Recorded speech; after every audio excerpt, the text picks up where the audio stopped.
The cabin air filter in your 2010-2011 Kia Soul is located behind the glove compartment on the passenger side. No tools are typically needed for access. First, park your vehicle on a level surface and turn off the engine and HVAC system. Open the glove compartment and push in on the sides to release it from its hinges, allowing it to drop down.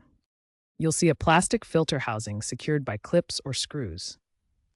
Unlatch or unscrew the housing cover, pull out the old filter, noting its orientation.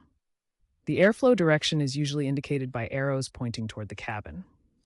Inspect the old filter for dirt buildup, tears, or mold. If the housing is dirty, clean it with a vacuum cleaner before moving on.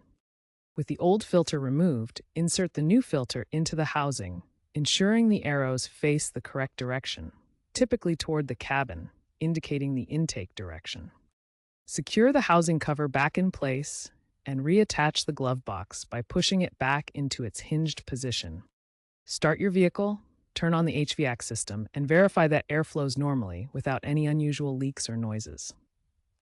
For optimal air quality, replace the cabin air filter every 15,000 to 25,000 miles or annually, depending on your driving conditions. Consider upgrading to a filter with activated carbon or antimicrobial coating for enhanced air purification.